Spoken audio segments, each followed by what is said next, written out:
Hi friends, I hope you're all right. Um, it's really nice to see you. I hope you've been all right. Um, as you probably know, I've not been on YouTube for a while. Um, not doing any shopping hauls. And there's been a couple of times I've tried to do videos and come on here and talk, but I've just not felt ready. But I thought I'd come on here and just quickly talk and just update you on what's happening. Um, Just, I don't want to worry you all. I don't want to scare you or worry you all or anything. Because I know you've been concerned and asking after myself and my mum. Um, where do I start? Okay, so me and mum have had a couple of setbacks. As you know, mum's not been able to get out. Her health is kind of deteriorated. She's picking up a bit now. She's slowly starting to eat. I think everything she's gone through, all her chemo coming out of her system, swollen legs, not being able to get out, I think has really got her down, really depressed. Um, we've now got the show you these guys, the Thanet Acute Response Team coming out, and we've got district nurses coming out because we've now had a hospital bed put downstairs because she's been really struggling with the stairs with her swollen legs. So they come out three times a day, every week, and it's just district nurse comes out and mum does have like grade 1 the pressure sore just on her back, but they're changing her dressing because it was me doing everything, because my stepdad's so lazy, it's like pulling teeth, just get him to do one thing. So that's been dressed and everything. Fingers crossed, she's getting an air bed, so it's easy for her to turn and that, so she's not in one position. She stopped eating. She's had ensures, which she's going off. They're not really helping. Um, what else? Oh God, so much has gone on. It's crazy. Um, um, as you know, I'm self-isolating. I've got COVID. I've only just started to perk up. I started to feel okay last couple of days, and then I had a bit of a relapse, and I went back and I started having the cough again. The cough has only just gone. The temperature's only just gone as well. But I've still got to self-isolate till Friday. But oh my God, fathers, the bloody, COVID is absolutely fucking horrible. I was sick 8 times in one day. It was really awful, and just the temperature is sky high. It just is awful. Honestly, you don't want to get it if you can help it. I've had my two aunties, my cousin, a couple of friends who have dropped things off. They've done the shopping for us. Like I say, mum stopped eating because she just didn't she didn't feel like chewing. She didn't like, so she tried little bits, a couple of spoonfuls of custard maybe a day, some jelly. She'll only have like 2 mouthfuls. She started eating chocolate Turkish delights today, and the nurses said that's fine, even if it's a couple of mouthfuls, at least she's eating something. I've been told I'm not allowed to lift her because I'm not an official carer, because I could do myself injuries, I could hurt myself and I could hurt mum as well. I've actually done my back in. My back is now killing me now. I've got arthritis in both knees and my arms are hurting, so I'm really am feeling it now. It has been really hard, but now I've got an assessment tomorrow and it's now all been recognised. It's finally just being recognised now that I can't do this on my own, because my dad, although he's lazy and he's not in the best of health, but he doesn't really help himself. He doesn't take his medication. He doesn't he doesn't help himself, and he's more mobile than my mum is. So there are things that he can do, but he just won't do, and he knows that I'm here. And it's gotten to the point, I mean, if my mum really needs my help, then obviously I will go to her and I will help her. But my stepdad is calling me up for the most stupidest little things. He's so lazy that he'll have the telly on, and mum says, if you feel like you're sleepy, if you feel like you're falling asleep, turn the lights and the telly off, because she can't get up to do it, you know. And the back door's open, you know, like, because the cat's been out. So all day the cat's probably not been fed. You know, I'm doing my best. So I probably go downstairs and he's fast asleep. Mum's calling him saying, look, and it's probably like 3 o'clock in the morning. The back door's open, front door's open, the lights are all on, the telly's still on, you know, and he hasn't turned anything off, you know. And mum's trying to sleep downstairs, you know.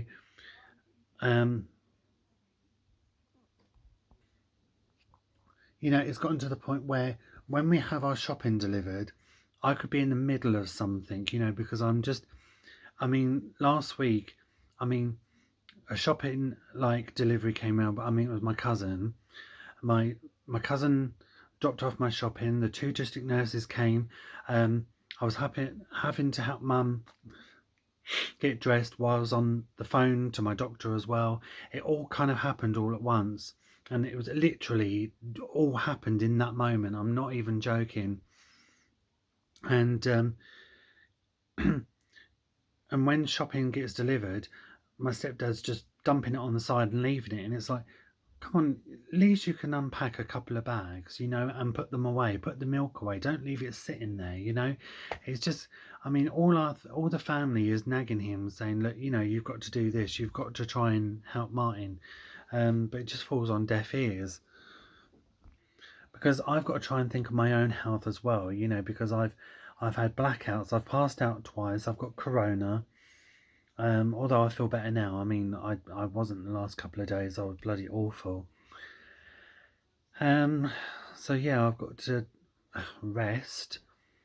But it's just becoming, I mean, although I'm getting help from, you know, the response team and the nurses, it's when they're not here, you know, and it's like, I go and make myself a cup of coffee, put it aside, and then I'm called to do something. I have to, you know, because I'm running after my stepdad as well, you know. I have to see to the washing machine, see to the cat, it's got to do, you know. And then once I get back to my lunch, my dinner or coffee or something, it's stone cold. It's like, it's just little things like that, you know. Um, but in weeks to come, the nurses are going to try and get mum mobilised again so she can get back on her feet and get back to her normal self again. So it's all going to happen, you know. I just, yeah, so fingers crossed it's all going to happen, you know. Ideally, we don't like the bed downstairs. It is uncomfortable for her because she's got the bloody cat jumping on her, sleeping on her legs, which are hurting. She's got the cat walking all around her bloody pillow and everything, and you've got like my stepdad putting on the telly at like 4 o'clock in the morning when she's trying to sleep. And you know, and these people that are like, you know, these people that are doing my assessment saying, what can we do to help, right? Oh, we can put a bath board in for her, or we can put an arm rail in outside the door. And I'm saying, like, an arm rail outside is not fucking helpful because she doesn't fucking go out, you know. So you're literally not fucking helping at all, you know. So it's pointless. So sometimes when they've rung, I've just ignored their calls because I think, well, you're not fucking helping, you know. Um, so the bed downstairs, it's not set in stone, you know. It's until she gets back on her feet again. She is very frail, she's very thin boned and everything. She's not lost weight, she's not gained weight. um yeah, I am getting help now and I'm being recognised for, you know. um so that's all getting sorted tomorrow, you know. um yeah, and stuff. And people saying, you know, you can claim carers allowance and all that, you know, but I haven't thought that far, you know. Maybe one day, you know.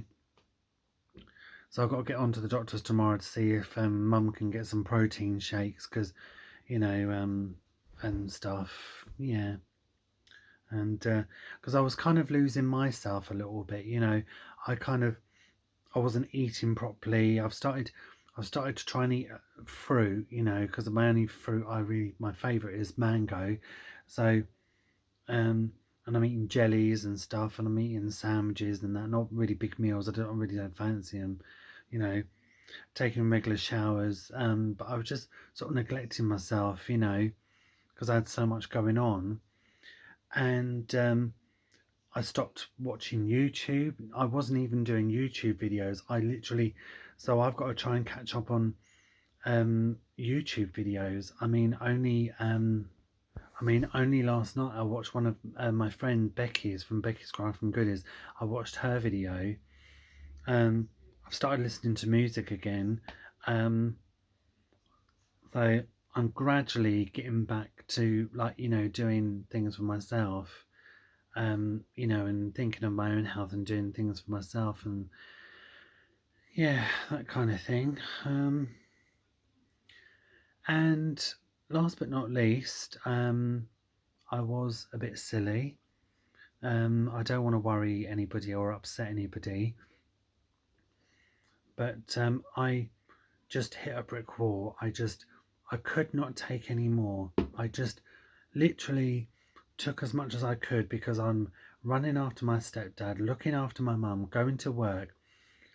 Some people are like, oh, you only do 3 days a week, but I would get up at 7 o'clock in the morning, doing all the jobs around the house, seeing to mum, going behind my dad, come home, right, after doing the shopping, unpacking it all, then going to work, doing an 8-hour shift, come home, seeing to mum, seeing to, so it just never stopped.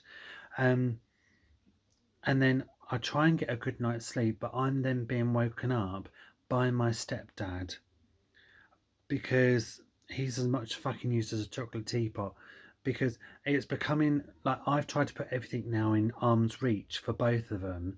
So when it does get late, they get sleepy. You know, the telly controls is just there, so just lift it up, turn the telly off. You know, if you're falling asleep, turn the light off. You know, because once I've taken my antidepressant, I'm out for the count. I can't, you know, I'm tired, I'm in bed.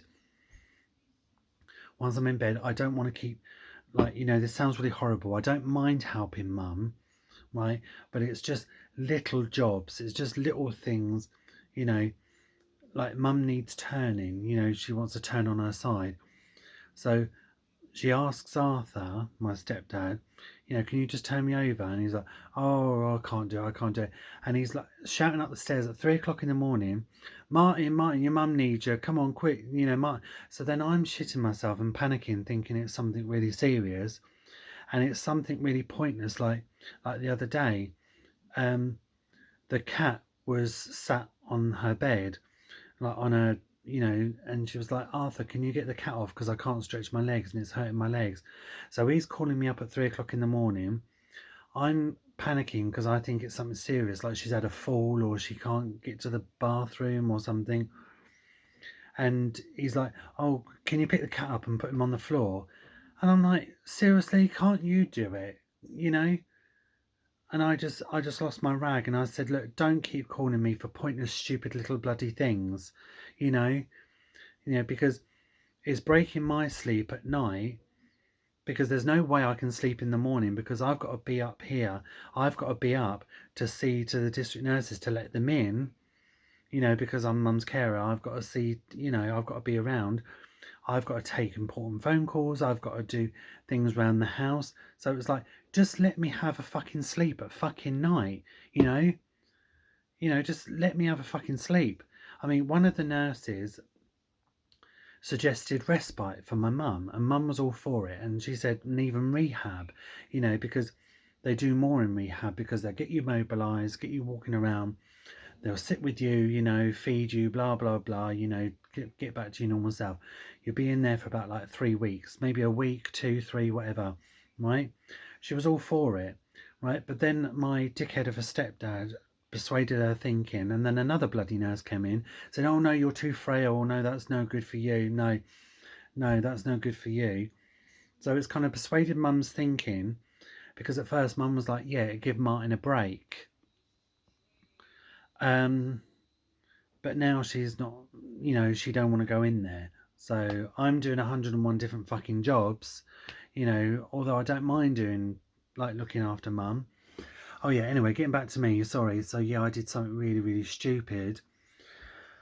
On Sunday, I was rushed into hospital. The paramedics had to call me, although I look fine now. I've not been on my metazmapan, my antidepressants, for a month. It's my own fault because I was late putting in the prescription. So I've not taken my medication for a month. On Sunday, I took 30 paracetamols and rushed into hospital. And then I had ECG scans and everything, chest ray scans, x-ray chest scans, blood drips and everything. Oh, you name it, I was dripped up to, Then Tuesday I took 20 cocodamol and I was out for the count. And again, I was rushed into hospital again. And so when I was finally sent home, I got a phone call and it was one of the doctors from the A&E, and I just thought it was a chase-up call to see if I was okay. They said, we found a shadow on your chest. And I thought, what does that mean?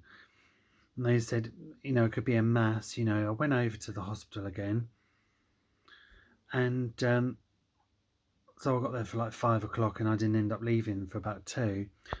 And all I got from the nurses and doctors, because I know they're busy, I get that, but I get pissed off with sitting in a hospital for 9 hours, and then I have to explain everything to paramedics, explain everything to a doctor, then another doctor comes over and you explain something to them, then a support worker comes over, then another support worker. So you've explained your story about 20 fucking times to like 20 fucking people in like an hour, and I got so pissed off, I was tired. And I said, what's happening about my x-rays? And they said, oh, one moment please, we'll look into it. And I asked again. They said, we're just waiting on your x-ray results. Then a couple of hours later it comes by and I say, anything about my x-ray? Oh yeah, you're fine, nothing there. And then another nurse comes over, oh, we're just waiting on your x-ray results. Then it's oh, we don't know nothing about x-ray results. So I'm getting told different things all the time. And in the end, because I was so tired, Mum wanted me to go home, because Mum was, well, she's as good as on her own, because, my stepdad's, a useless prat that don't do fuck all. I got to the point, I said to the nurses, look, I need to go home, because I got there for 4 the second time, and they said, you'll be good to go about 9 o'clock. 11:30 I was still there. I said, I need to go home now. I need to go home for Mum. Because I was sat in this fucking chair for all them hours, and I was like, I'm tired, I need some sleep, I need my bed. Oh, one moment please, we've got to wait till the support worker comes in. I said, no, I am going home now because I've literally had a bloody enough. I said, I am tired, I need my bed, my medication is at home now, as long as I start taking that, I'm fine. Because I had loads of people telling me, that's one of the reasons that's wrong with you, because you've not been taking your you've not been taking your antidepressants. I said, I need my bed, I'm absolutely bloody knackered, I'm tired. I said, I can't sit in this bloody chair any longer. I said, I'm tired, I need to go home and check Mum to see if she's taking her medication. I said, I've just had enough. I said, I'm getting told different things. I said, 1 minute, I'm waiting for the results for my x-ray scans for my chest. Then you've done it, then you haven't, then it's clear, then we're still waiting. I said, you know what? Fuck it. I said, I really couldn't give a fucking shit. I said, I'm going home. I said, I've had a fucking enough, right? So I've had and then come Saturday, I was getting loads of phone calls from the hospital and everything, and I was just like, and I just switched my phone off because although I weren't depressed, I didn't feel suicidal. I know I have been. I just wanted to be left alone. I didn't want to talk to anybody because I just found like that I was just constantly just bloody repeating my bloody self all the time to people. I was just repeating myself, and I thought, there's not much you can do to help me, just leave me alone. I just want to be myself, by myself. Yeah. But so other than that, I'm fine. So I thought I'd pop on here to let you know that, what was all going on. And so, yeah. So I hope you're all right. And when I can get back to normal again, when I'm out of isolation and I can go back to the supermarkets, I'll start doing my shopping hauls again and walking videos and that, But I don't think I won't be doing videos on here for quite a while. I don't think I'll be on here 3 times a week, like I used to be. I'll try and pop on here as much as I can, but and please forgive me if I don't reply straight away. Please forgive me. Please understand, because it's just craziness at the moment, because I've got like the world and his wife like ringing me and coming round, and so I will reply back to your messages. That please, please, please don't think I'm ignoring you. Okay. I might even just pop on here. I don't know if it's just a little video of the cats or something, get mum to say hello. But thank you so much for listening. Thank you for letting me waffle on. My hair's a bloody mess. It is washed, but I just haven't styled it. But onwards and upwards. But yeah, no, I am feeling a lot more better in myself. I am. And I've been given some helplines, and I'm talking to a lovely lady called Jenny from the care support team. And there was a moment where I nearly left the house to go and throw myself off a cliff into the sea, because I just wanted to end it. And then in that moment I picked up the phone and started talking to Jenny, and it was the best thing I could have done. I've got loads of support numbers that I can ring, Samaritans and everything, because sometimes if I'm feeling really shit and I'm crying my eyes out at 2 o'clock in the morning, there isn't any friends, there's no one that could come see me and talk to me, because they're fast asleep, or so yeah. But I hope you guys are all alright. Drop me a comment down below, and because I'm getting back into my YouTube again, watching videos again, and just let me know how your week's been. Let me know how you've been, because I'd like to know how you are, because it's the only chance I really get to talk to you guys on here. I want to know how you've been. I want to know what you've been up to, although we can't really get up to much at the moment. I hope you're all well. Yeah, please let me know if you're okay and that. Right, and I'll try and pop on here again. I will keep you updated. Yeah, thanks guys for your love and support, and please try not to worry. Yeah, we're getting there, slowly but surely. Slowly but surely, we are slowly getting there. We are. Yeah. Marty loves you, and I'm thinking of you. You take care, guys, and don't forget, drop me a comment down below and I'll get back to you. Take care, guys. Enjoy the rest of your weekend and have a really, really good week, won't you? And take care. Oh, and yeah, I meant to say that although I'm in isolation, my doctor rang me and said, I don't advise you to go back to work for a while. I'm on my last warning. Finally, my manager has realised what I'm going through, and she's understanding now. So I've been signed off from my doctor for 6 weeks. So after my isolation is up on Friday, I'm off. I'm on the sick. Yeah. So hopefully I should be popping back on here like now and again, because once my isolation is up, I can get out and about and start going shopping for mum and stepdad and myself, and not having to rely on people to do it for me. Right, take care, guys. Don't forget to drop me a comment and let me know how you are, right? Because I want to know, Anyway, enough about me, right? Right, let me know how you guys are. Have a great week, okay? Enjoy your week, and Marty loves you, and I'll see you later. Bye for now. Try not to worry, right? See you later.